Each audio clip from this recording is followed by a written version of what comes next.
Pacea Domnului și bine v-am găsit la o nouă lecție a școlii de sabat. Ne amintim că sabatul trecut am petrecut învățând lecția 1000 de ani de pustire, iar în această zi vom studia a doua parte a aceleiași lecții.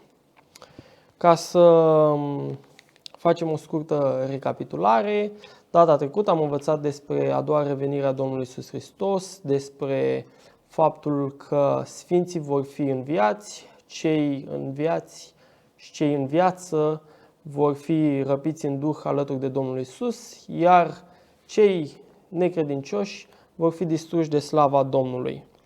Acum vom studia în a doua parte, începând de la judecată până la sfârșitul vremurilor. Și vom citi textul introductiv din Apocalipsa 20:4. Și am văzut niște scaune de domnie și celor ce au șezut pe ele li s-a dat judecata. Și am văzut sufletele celor ce li se tăiase capul din pricina mărturiei lui Iisus și din pricina cuvântului lui Dumnezeu și ale celor ce nu se închinaseră fiarei și icoanei ei și nu au primit semnul ei pe frunte și pe mână. Ei au înviat și au împărățit cu Hristos 1000 de ani. În continuare vom trece la studiul acestei lecții și în desfășurarea acesteia vom fi ajutați de fratele Daniel Rândășoru. Frate Daniel, ce se întâmplă cu Satan în timpul mileniului? Și de asemenea explicați care sunt lanțurile, cum și când vor fi îndepărtate acestea. Descrierea biblică de data aceasta ne spune cum din cer este trimis un înger puternic care îl prinde pe Satan și îl leagă niște lanțuri. Versetele spun că îl pun în adânc și nu-i mai dă acces ca el să poată să se plimbe pe fața pământului. Acum, probabil asta ar fi și lanțurile cu care spune că îl leagă, faptul că nu mai are posibilitatea să se plimbe sau să se ducă să exploreze și alte lumi sau să se ducă în alte părți. Faptul că este limitat și se limitează zona de activitate, oricum starea lui nu este o stare bună. Este ca o ființă care se apropie de sfârșit. Își simte și el sfârșitul. Caută să depună eforturi mari să mai facă ceva, dar eforturile lui sunt zadarnice. Faptul că leagă, vă imaginați că noi ca o ființă umană, în momentul în care ești sub presiunea faptului că cineva te leagă și că te condamnă și că te închide și că te ține nu o zi, nu două, ce e vorba și îi se spune și știe și el cât timp, pentru că nu doar noi știm. Deci Biblia, înainte de a cunoaște-o noi și înainte de a ști noi multe lucruri, automat știe și el cuvântul lui Dumnezeu destul de bine. Toate avertizările acestea mă uimește că pe el la momentul de față îl lasă rece, încă nu realizează că merge în răutatea lui. Adică îi se spune că vine și te leagă, vine și te condamnă și pe tine și pe îngerii tăi și că vei sta și vei vedea rezultatele la tot ceea ce ai făcut rău. Și după toate lucrurile astea, măcar așa să-ți dai seama că ți se apropie sfârșitul și să încerci să faci o schimbare în bine. Nu. Spune că din rău în și mai rău, după toate avertismentele acestea. De aici rezultă faptul că oricât l-ai mai ținea pe cel rău, el nu se poate schimba sau nu-și dorește o schimbare. Chiar și vom vedea în studiul nostru că și după 1000 de ani are aceleași tendințe și întotdeauna are aceleași tendințe. Aceleași tendințe pe care le-a avut în cer și prin asta se demonstrează că judecata lui Dumnezeu este dreaptă, chiar cu privire la el. Câtă har a avut Dumnezeu cu el. Și de aici putem vedea că și cu noi bunătățile lui Dumnezeu. Dar vine o zi în care lațul se strânge și spune că va fi încolțit, va fi pus sub cheie. Și asta este faptul că nu i s-a mai dat voie să mai facă răul pe care l-a făcut. Răul este sub limite, adică nu mai are puterea pe care o are ei, se leagă puterea asta. Mulțumim. Într-adevăr, înțelegem de aici că nu este vorba de niște lanțuri literalmente, ci despre privarea de libertate. Vom trece la al doilea subpunct, judecând neamurile și îngerii. Și întrebarea este, ce vor face sfinții în timpul celor 1000 de ani? Probabil vor avea și alte activități, nu toate sunt menționate în Cuvântul lui Dumnezeu, pe lângă laudă, pe lângă alte activități. De asta, împreună cu Domnul Hristos, nu avem noi descoperite toate lucrurile și poate este bine și că nu le avem, probabil ce depinde de noi și de mântuirea noastră, nu au fost ascunse, ni le-au descoperit. Dar, deci că o activitate de bază, vor fi implicați în judecată sfinții. Adică ei vor fi chemați acolo ca să judece. Și asta este atât pe îngeri cât și pe oameni.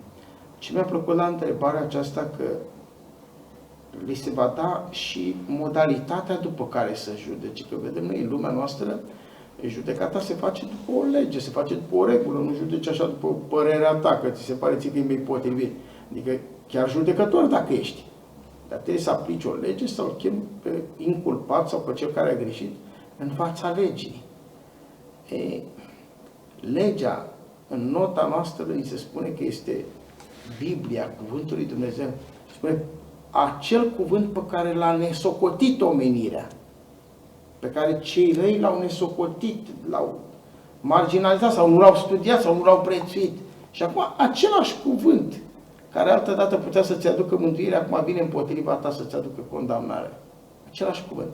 Numai că de data aceasta nu mai vine prin îngeri, prin Duhul lui Dumnezeu sau prin ființele cerești sau apeluri sau prin predici sau prin astea. Acum de data aceasta vine prin hotărârea sfinților. Și sfinții, citeam chiar în altă parte ceva, niște materiale suplimentare, spune că sunt invitați acolo pentru că și printre cei răi sunt chiar unii apropiați lor.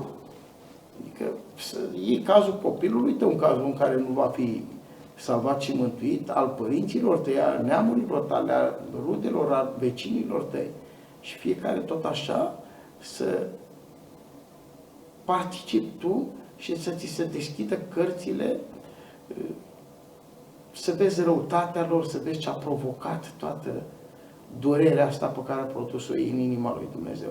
Și zic că ar fi bine dacă ne-am dat seama că judecata aceasta poate să se întâmple cu fiecare dintre noi. În cazul în care nu îndreptăm privirea spre jertfa Domnului Hristos, să putem să fim salvați și mântuiți. Deci dacă noi nu suntem salvați și mântuiți, noi nu scăpăm de judecata asta. Cu îngeri cu tot. Adică nu e nicio bucurie, vai, judecă și îngeri. Nu e problemă că îi judecă pe îngeri. Problema e că pe lângă îngerii răi, judecă și pe noi. Și nu mai există șansă de scăpare, nu mai există o schimbare a sentinței sau vreo pocăință sau un alt timp de har. Nu, doar astăzi este timpul de har. Nu cred că este neapărat o mare bucurie că îi invită să participe la judecată.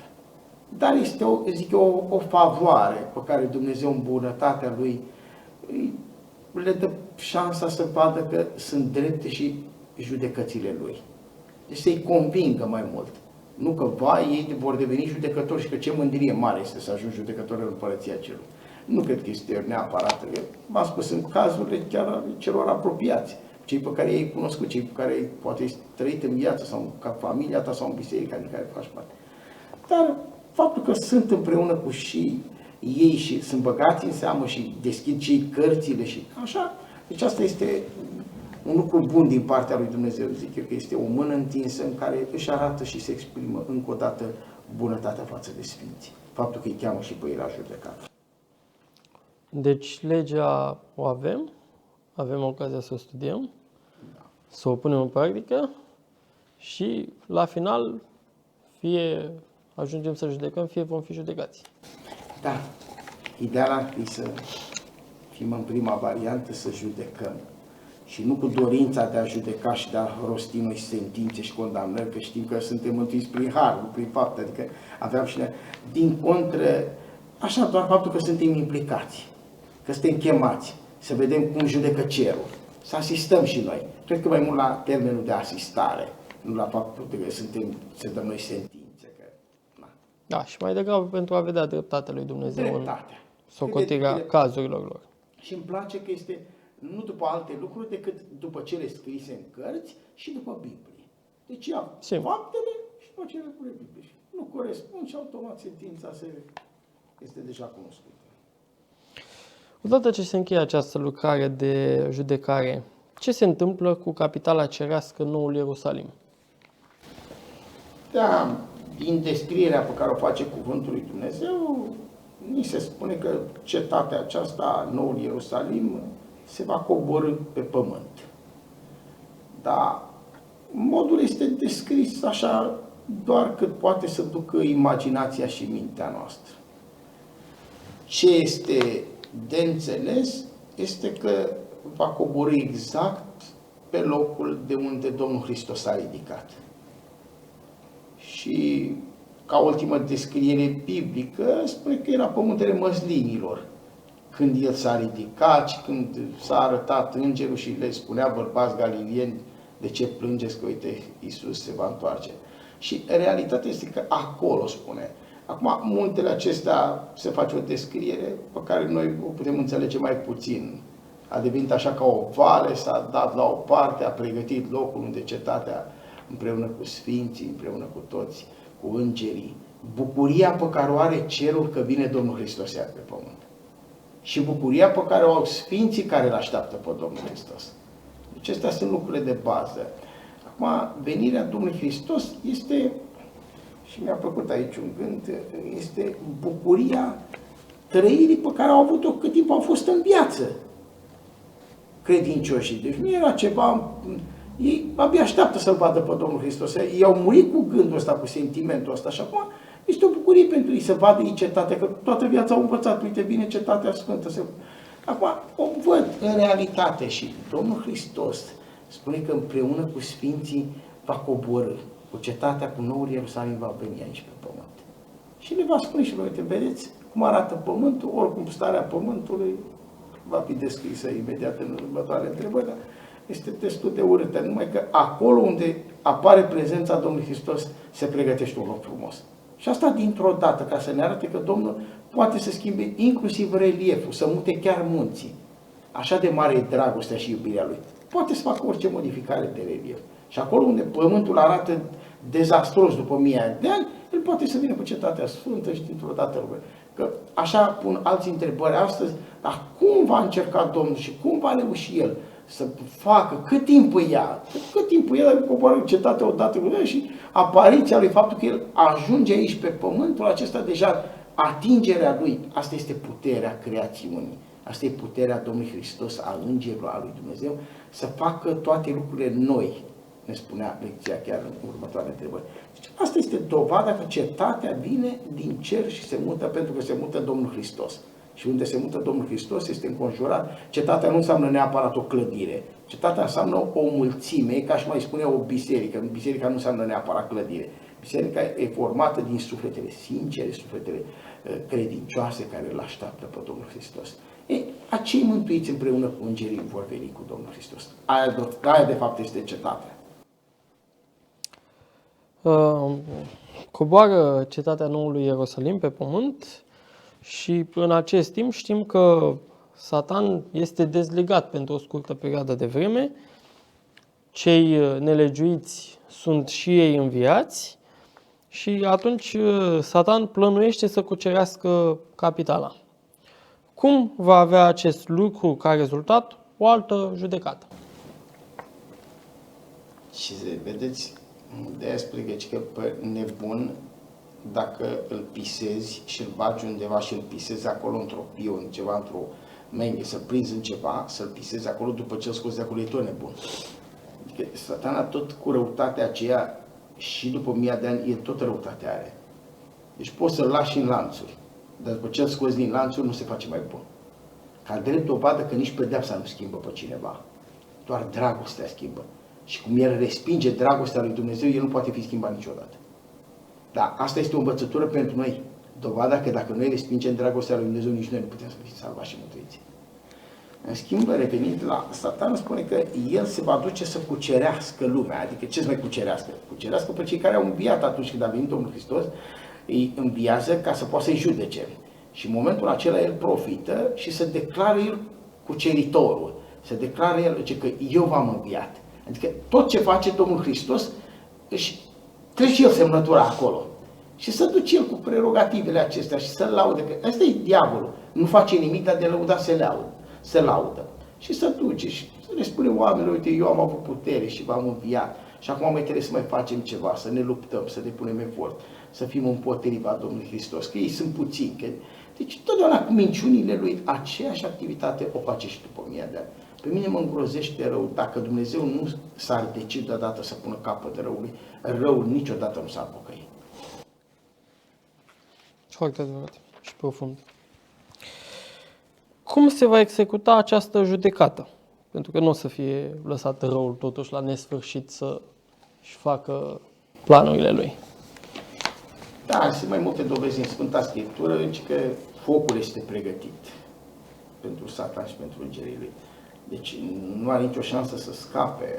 Vine dovezile din Sfânta Scriptură, atât în Isaia cât și în Apocalips, și spune că vine focul din cer de la Dumnezeu. Deci nu este, vai, că e ceva de la pământ, că este de la Coreea, că este de la Rusia, că nu are nicio legătură cu așa ceva. Deci focul este din pământ. Stâncile, spuneau în întrebarea noastră și în notă, stâncile ard. Aceasta e capacitatea focului lui Dumnezeu. Deci arde și ce nu arde în realitate. O să ardă apa. Pământul este ca o mare lavă de foc. Pământul fierbe cu totul, este tot. Deci nu mai este loc de scăpare. Și asta este pregătit în primul rând pentru Satan, pentru îngerii lui. Deci plata asta este a focului. Acum o să fie în întrebările următoare ideea asta de cât și cum, pentru că vine dovada biblică a cuvântului Dumnezeu și spune și va arde veșnic acolo. Și cuvântul ăsta este un termen care deranjează sau care nu ne convine nouă sau n-am vrea să ni se întâmple în cazul în care am ratat șansa mântuirii. Îți imaginezi că numai termenul ăsta veșnic te distruge, nu mai să auzi așa ceva. Oricum, spune că după gravitatea faptelor lor, că nu e vorba doar de câteva secunde, focul ăsta. Poate pentru unii vor fi câteva secunde, nu? Nu știm realitatea lucrurilor, adică e greu de precizat Dumnezeu cât va considera curățirea pământului. Deci poate fi doar câteva secunde și poate fi mai mult. Conform cuvântului lui Dumnezeu, unde spune și fumul chinurilor lui se suie sus în vecii vecilor și nici ziua, nici noaptea nu vor avea o tihnă, ci ce se... Deci sunt și dovezi chiar biblice, în sensul că nu e atât de simplu să spui, da, arde doar în câteva secunde și gata. Nu știm realitatea, n-a fost nimeni acolo ca să poată să vină de acolo să ne spună. Nu ni se spune, nu în sensul de a nu ne speria, că până la urmă, dacă vrem să ne speriem din orice. Nu cred că asta ar fi ideea de bază, ci din contră ar trebui exact ceea ce spune cuvântul lui Dumnezeu, dacă pământul acesta și cerul și toate vor pieri prin foc, ce fel de oameni ar trebui să fiți voi? Adică, dacă asta este realitatea, ar trebui să ne pună pe gânduri, nu neapărat să scăpăm de foc, dar când știi că ai avut o șansă să fii salvat și mântuit prin dragostea și prin jertfa Domnului Hristos. Adică prin bucuria Lui doar să-L iubești pe El și să scapi. Și acum să-ți vezi rezultatul și să ajungi în foc doar pentru că ai refuzat să-L iubești pe El. Sau ai dat la o parte dragostea Lui, mi se pare ciudat. Asta cred că este cea mai mare durere, mai mare decât durerea focului. Faptul că puteai și tu să fii salvat și mântuit, sau puteam și eu. Cred că asta ar trebui să ne pună pe gândul, nu neapărat focul, într-adevăr, toată suprafața pământului va fi distrusă, de nu se mai duce nimeni, bai, mă duc la munte, mă duc la mare, îmi fac un bunker, deci astea sunt povești de șanse de scăpare, nici pentru diavol nu mai există, dar pentru oameni, cât sunt ei de înțelepți. Sperăm să nu ne folosim de înțelepciunea noastră ca să scăpăm de așa ceva. Această înțelepciune de care vorbiți, naivitate, am putea să numim, copilărească și mi-aduce aminte de un tânăr din biserica în care am crescut eu. Cei bătrâni din biserică îl mai atenționau când mai călca strâmb așa, vezi că o steag de focul și spunea el, nu că mă arunc în gârlă și scap. Da, să ne ajute Domnul să nu avem acea naivitate copilărească și în același timp să înțelegem rolul adevărat al acestei curățiri prin foc. Cum este comparată curățarea finală cu potopul din vremea lui Noe? Care sunt, poate, nu știu, asemănările sau deosebirile dintre cele două? Există? Curățarea este prin foc. Deci modul în care, acum totul s-a bătut moneda la cât de veșnic este focul. Acum când îi spune la Sodoma că a fost veșnic focul, știm că n-a fost veșnic. Deci este dovadă. Veșnic înseamnă că nu se mai poate stinge și nu se mai poate modifica. Deci termenul acesta ar fi. Deci rezultatul este veșnic. Rezultatul este veșnic, nu neapărat durata. Noi înțelegem veșnic doar nu se mai termină niciodată. Deci asta ni se pare nou ca timp, ca spațiu de timp. În schimb, poate fi faptul că nu mai există decizia, este irevocabilă, adică nu mai există termen de se poate și altfel. Și la Sodoma a fost aceeași tendință să creadă oamenii că nu e adevărat, că focul nu este veșnic, că oamenii că totdeauna răutatea lor, Dumnezeu i-a pedepsit conform hotărârilor și acesta te-a scris în cărți, în dreptul lor. Deci n-a fost o decizie așa luată pripit sau i-a lăsat în răutatea lor până când lucrurile au ajuns la distrugerea prin foc. Și spune că aceeași comparație, ca și în vremea potopului s-a curățit pământul de nelegiuirea lui, deci a încercat aceeași metodă Dumnezeu și aceeași lucru va face și de data aceasta, dar prin foc. Deci nu prin apă. Conform făgăduinței pe care a făcut-o atunci cu curcubeul acela, deci nu va mai fi distrugere prin apă, indiferent cât de potoape vom vedea noi, unul sau mai multe în ultima vreme, așa, să zicem, parțial pe unele zone, dar distrugerea va fi prin foc. Cât de completă este această nimicire? Mai faptul că dispare Satan, dispare rău.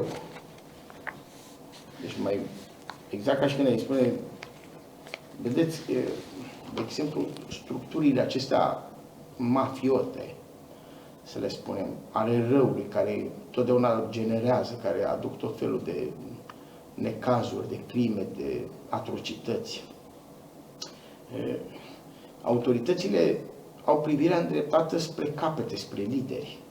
Știi că dacă distruge capetele și liderii, automat, de data aceasta spune că Satan și îngerii lui. Deci toți cei care au fost aruncați pe pământ, din cer, ei toți trebuie să fie nimiciți. La momentul de față toți acționează, toți sunt liberi. Atunci distrugerea. Și nu numai, spunea paragraful, vor fi și acei care i-au prigonit pe credincioși. Vor fi și cei care au fost influențați de Satana, nu de Duhul Domnului. Că dacă nu ești influențat de Duhul Domnului, exact, cazi în latura cealaltă, adică te influențează, pune stăpânire diavolului. Și arată așa cât de frumos cum să duce ei să încearcă ei tot felul de lucruri, de a lupta împotriva lui Dumnezeu, chiar în ultima clipă, adică pe față. Deci nu așa pe ocolite, direct pe față, împotrivă, să te lupți planurilor divine. Să ne ferească Domnul să fim în categoria de oameni. Ar trebui să ne sperie lucrul acesta, ar trebui să încercăm să rugăm pe Domnul să spunem, Doamne, Tu să nu fim dintre cei răi, să ne ajut să scăpăm de categoria asta de oameni și de influențele acestea. Acum răul vine ușor și în lumea noastră. Răul, ți se pare că dacă ai făcut un rău nu mai e așa de grav, dar duce tot acolo, adică tot la diavol și cei care au făcut răul vor fi nimiciți. După ce se întâmplă această curățare totală, ce se va întâmpla cu universul pe care îl cunoaștem? Deci că va fi un pământ nou. Universul, noi îl cunoaștem puțin.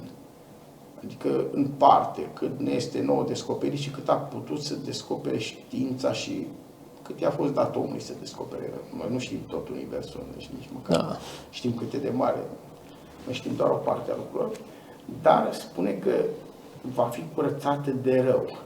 Deci oamenii vor fi eliberați de stresul acesta, de durere, de toate lucrurile. Că n-a provocat durere doar aici la noi, l-a provocat durere și în tot universul. A treia aia parte din îngeri, vă imaginați că nu a fost așa de simplu. A rupt-o cu durere, a făcut un război, a sfâșiat inimi, a făcut despărțiri, a creat lacrimi și n-a fost așa ușor. Și acolo, și același lucru face și aici. Faptul că vor fi eliberați de toate lucrurile acestea spune că va deveni bucuria, va reveni bucuria. Și bucuria, spune, pe noul pământ începe cu toate ființele. Se făceau o descriere chiar și cele din ape, chiar și cele de pe tot pământul. Împreună cu îngerii vor pune mâna pe harfe, vor lăuda pe Dumnezeu. Instrumentele muzicale, toate vor fi într-o laudă continuă. Și mi-a plăcut gândul acesta că pe măsură ce cunoștința crește, cunoștința aceea cerească, crește și dragostea, și respectul, și fericirea. De ce sunt oamenii astăzi nefericiți? Pentru că nu au o relație profundă de cunoaștere cu Domnul Hristos. Acolo, mergând împreună cu Domnul Hristos întotdeauna, crește și fericirea. Noi suntem nefericiți pentru că nu suntem lângă El. Dacă am fi lângă El, am fi și altfel. Sau dacă l-am vedea că e lângă noi, atunci fericirea ar fi. Faptul că există fericire, faptul că există viață. Spune că le va explica, și mi-a plăcut gândul ăsta, e prețios să notăm, spune că le va explica Domnul Hristos cât de mare a fost lupta cerului împotriva răului. Noi nu știm asta. Și la momentul de față s-ar putea să fie o luptă între îngerii buni și între îngerii răi, aici, în sfera noastră de influență sau în jurul nostru. Și noi nu vedem lucrul acesta. Asta va câștiga inimile mântuiților și să aibă mai multă încredere în Dumnezeu. Să-L iubească mai mult. Cu cât îl iubim mai mult, cu cât ne apropiem mai mult de Dumnezeu, cu atâta încercăm noi să fim mai aproape de El și bucuria, dragostea, fericirea, asta va fi veșnicia într-un final. Asta e pământul cel nou, asta este bucuria mântuiților. Faptul că vor fi împreună cu Domnul Hristos. Și că rău nu mai ești atacat de rău nici dintr-o parte, nici dintr-alta, și că nu mai este vreo intervenție sau să stai sub teamă, să fie nesiguranță, să fie vreo presiune de asta. Nu ai nicio fel de problemă. Ce frumos! Având în vedere această realitate și a lucrurilor frumoase și a lucrurilor mai puțin frumoase, ce ar trebui să ne întrebăm? Ar trebui să ne speriem? Ar trebui să luăm vreo atitudine? Nu. Ar trebui să ne punem un pic pe gânduri, să nu cumva să treacă timpul acesta de har prețios. Și cartea astăzi, dacă auzi cuvântul, adică să nu există o amânare din partea vreunuia dintre noi, care cunoaștem cuvântul lui Dumnezeu, să spune, Doamne, uite, dacă o fi milă și îndurare, eu o să încep pocăința profundă, așa cum o dorești Tu, din partea mea, pregătirea asta, cum spune nota, dar o să încep de la anul, sau de la toamnă, sau de la vară, după ce îmi termin școala, după ce ies la pensie, după ce mi-aranjez unele lucruri, și atunci o să devin mai spiritual. Timpul este trecător și noi suntem trecători, și dacă nu reușim să prețuim toate clipele acestea, spune că pentru unii venirea Domnului Hristos va fi ca un hoț, dar cei mai nepregătiți de venirea Domnului Hristos vor fi adventiștii de ziua șaptea, adică așteptătorii venirii Domnului Hristos. Cei care s-au declarat cu titlu, cu acte în regulă, cum s-ar spune, adică s-au declarat pe față, noi așteptăm venirea Domnului Hristos, noi ne pregătim, noi suntem ascultători porniți. Ăștia să fie cei mai surprinși de venirea Domnului Hristos. De ce? Pentru că n-au crezut-o. Dacă ei ar fi crezut-o, ar fi făcut o schimbare profundă și Domnul ar fi venit. Așteptând și grăbind venirea zilei lui Dumnezeu, în care cerurile aprinse vor veni cu trosne și trupurile cerești se vor topi de căldura focului. Asta ar fi ce fel de oameni suntem la momentul de față. Și era ultimul gând din lecția aceasta. Când te pregătești? Când începe pregătirea? Ce faci? Ești hotărât de la momentul de față să intri în 1000 de ani în împărăția cerurilor cu sfinții și să judeci lumea, să stai împreună cu îngerii, să verifici dosarele altora, sau să fii judecat, să fii aceeași soartă și să fii pe același loc cu diavolul? Avem, dragii mei, șansa mântuirii, avem posibilitatea, ni s-a pus totul la dispoziție, depinde doar să vrem, să credem pe Domnul Hristos și să ne apropiem de El, să ne aruncăm în brațele și să spunem, Tată, de acum încolo vreau să trăiesc pentru Tine, vreau să rămân al Tău, nu mai vreau să trăiesc altfel. Am învățat subiectul despre 1000 de ani, eu în 1000 de ani nu vreau să fiu cu Satana, vreau să fiu cu Tine. Pe ca să fii cu Domnul Hristos în 1000 de ani trebuie să fii acum. Trebuie să încep 1000 de ani de aici. Dacă aștept să înceapă 1000 de ani crezând că atunci se va petrece o schimbare, cum învățam și data trecută la studii, unii așteaptă schimbarea la venirea Domnului Hristos. Târziu. Târziu. Caracterele nu se schimbă atunci. Să ne rugăm Domnului într-un mod profund și să-i spunem, Doamne, dacă vrei să faci o schimbare, să începem de acum. Să ne ajute Domnul asta. Mulțumim, într-adevăr, profunde învățăturile pe care le-am avut și pentru astăzi. Vă mulțumim, frate Daniel, că ați fost alături de noi și că am putut să dezbatem această lecție. Domnul să ne ajute să reușim să constatăm și să realizăm faptul că timpul este scurt și că decizia și acțiunea ar trebui să înceapă de astăzi. Amin.